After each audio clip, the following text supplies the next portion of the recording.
महाराज, गरुड़ के संस्कार तो आप देख ही चुके हैं और शेष उन्हीं के भाई हैं।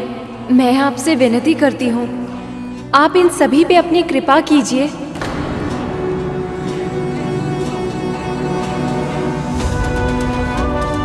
मैं आपकी एक इच्छा पहले ही पूर्ण कर चुका हूं देवी।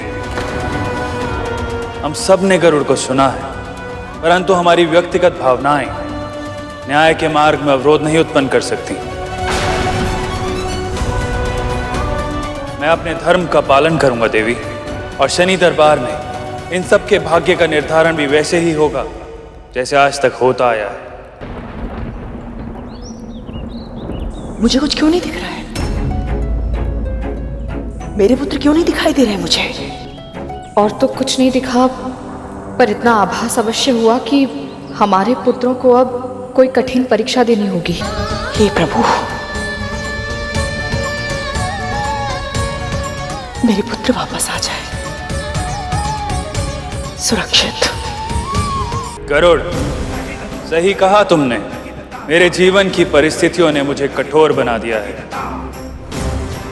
परंतु ये कठोर आज तुम्हें केवल इसलिए क्षमा नहीं करेगा क्योंकि तुमने अपनी माँ की कथा स्मरण करके हमें सुनाई है।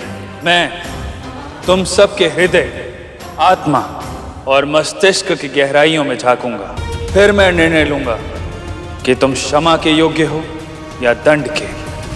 तुम में से किसी एक भी परीक्षा में उत्तीर्ण हुआ तो तुम सबको शनि की 7.5 का प्रकोप सहना होगा। मैं आप सबको सुरक्षित लेकर जाऊंगा यहाँ से।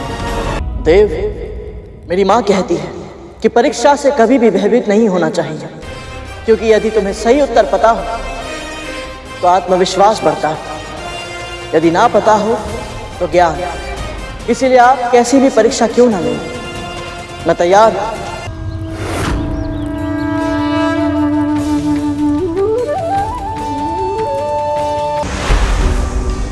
प्रथम परीक्षा के रूप में मैं तुमसे कुछ प्रश्न करूंगा गरुड़, और इस कर्पूर के पूर्ण तरह जल जाने से पहले तुम्हें उन सभी के उत्तर देने होंगे।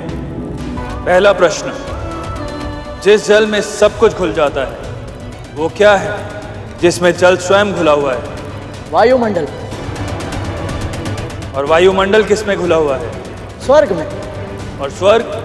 स्वर्ग और सभी शेष लोग वैकुंठ में घुले हुए हैं देव। वैकुंठ, वो किस में घुला हुआ है?